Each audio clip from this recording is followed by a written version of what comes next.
চট্টগ্রামে পরীর পাহাড় প্রাকৃতিক সৌন্দর্যে বলা হয় প্রাচ্যের রানী।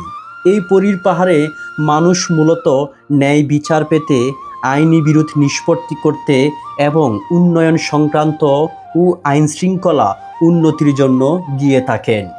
একসময় চট্টগ্রামের লালদিঘির পাড়ে এই পরীর পাহাড় ছিল নীরব নিস্তব্ধ।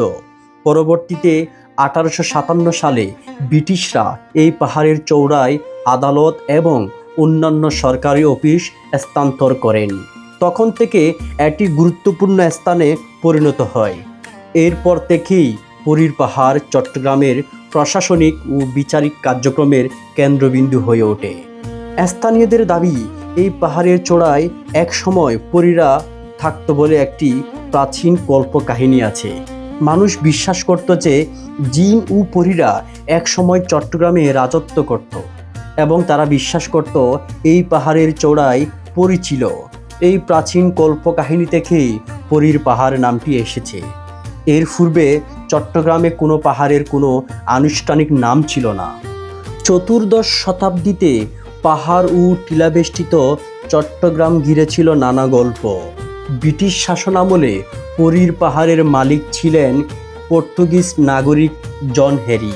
পরে ব্রিটিশ ক্যাপ্টেন টেক্সরা হ্যারির কাছ থেকে পাহাড়টি কিনে নেন। এরপর প্যারাডা নামের এক ভদ্রলোক টেক্সরা থেকে পাহাড়টি কেনেন। এরপর চট্টগ্রামের পটিয়া মহকুমার সনহরা গ্রামের জমিদার অখিল চন্দ্র সেন 19 শতাব্দীর মাঝামাঝি সময়ে 9,000 টাকায় প্যারাডার কাছ থেকে পাহাড়টি আবার কিনে নেন।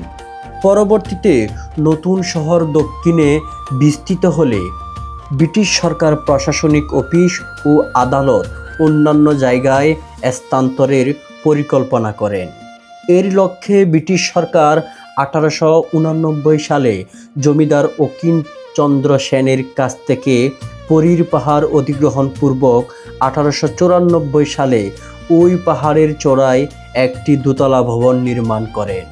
এরপর থেকে প্রতিটি সরকারের শাসনামলে বিভিন্ন দফায় হাজারো সরকারি অফিস, আইন আদালত, বিজ্ঞ কৌশলী ভবন সহ নানা স্থাপনা দাঁড়িয়ে যায়।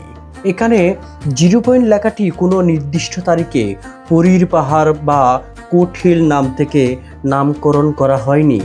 ব্রিটিশ শাসনামলে ব্যবসা বাণিজ্যের প্রসার ও দূরত্ব পরিমাপের সুবিধার্থে চট্টগ্রামের কেন্দ্রবিন্দু হিসেবে পরীর পাহাড় সংলগ্ন কোট হিল এলাকায় এই 0 পয়েন্টটি স্থাপন করা হয়েছিল। পরবর্তীতে 90 দশকে 0 পয়েন্টের বর্তমান কাঠামোটি নির্মিত হয়।